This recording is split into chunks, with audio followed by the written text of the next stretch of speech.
வணக்கம் நேயர்களே. இன்றைக்கி நம்ம நிகழ்ச்சியில் வந்து கோபி 65 கிறிஸ்பியாக ரெஸ்டாரண்ட் ஸ்டைலில் செய்வாங்க. அந்த மாதிரி எப்படி செய்யலான்றது நம்ம இன்றைக்கி பார்ப்போம். இது வந்து ரொம்ப குழந்தைங்க ரொம்ப விரும்பி சாப்பிடுவாங்க. எல்லோரும் தான் சாப்பிடுவாங்க.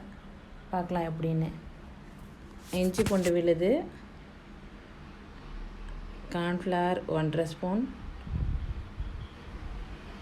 மைதா மாவு 1½ ஸ்பூன், மிளகாய்த்தூள் தேவைக்கேற்ப, மிளகுத்தூள் தேவைக்கேற்ப, கரம் மசாலா தூள் தேவைக்கேற்ப. நான் லைட்டாக தான் சேர்த்துப்பேன், அதனால் கொஞ்சம் லைட்டாக தான் போட்டிருக்கேன். உங்களுக்கு இந்த காலிஃப்ளவரை நல்லா க்ளீன் பண்ணி வச்சுக்கோங்க.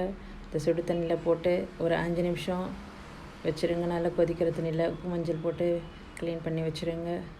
ஃப்ரை பண்ணி வடிகட்டி வச்சுருங்க, ஃபில்ட்ரு பண்ணி. வரையும் ஒரு ட்ரையாக இருக்குது காலிஃப்ளவர்.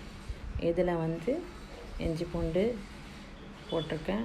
இந்த 1½ ஸ்பூன் இந்த கார்ன்ஃப்ளவர் மாவு போட்டிருக்கேன். கார்ன்ஃப்ளவரை விட இந்த சொன்ன பொருள் ஒன்றா போட்டிருக்கலாம். மைதா மாவு 1½ ஸ்பூன் போட்டிருக்கேன். மைதா மாவு, அப்புறம் கரம் மசாலா பொடி, மிளகுத்தூள். மிளகு அதிகம் சேர்த்துருக்கேன் கொஞ்சம். குழந்தைங்க அது விருப்பப்பட்டு சாப்பிடுவாங்க. மிளகாத்தூளை விட மிளகுத்தூளில் கொஞ்சம் காரி கம்மியாக இருக்கும். 1 ஸ்பூன் தண்ணி விட்டுக்கோங்க. நான் காலிஃப்ளவர் ரொம்ப ட்ரையாக பண்ணிட்டதுனால, ட்ரை மீன்ஸ் அதில் ஒரு தண்ணி இல்லாமல் நான் வடிகட்டி வச்சுருந்தேன். சுடு தண்ணியில் போட்டு எடுத்து வைக்கும்போது அதனால் கொஞ்சம் ஆட் பண்ணியிருக்கேன். கொஞ்சம் அது லிக்விடாக நீங்கள் எடுத்து வச்சுருந்தீங்க ஃபஸ்ட்டு அப்படின்னா தண்ணி ஆட் பண்ண வேணாம். இருக்கிறது மசாலா அப்படியே மிக்ஸ் பண்ணிங்கன்னா அந்த அதில் இருக்கிற தண்ணியே போதும். நல்லா இந்த கன்சிஸ்டன்சி வர மாதிரி மிக்ஸ் பண்ணி வச்சுக்கோங்க. This is the consistency, the proper consistency. இதில் உப்பு போட்டுக்கோங்க. நான் முன்னாடி போடுறதுக்கு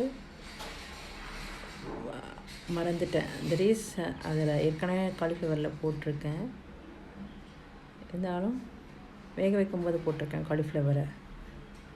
இப்போ கொஞ்சம் சேர்த்துக்கோங்க. கன்சிஸ்டன்சி மறந்துடாதீங்க. This is the consistency.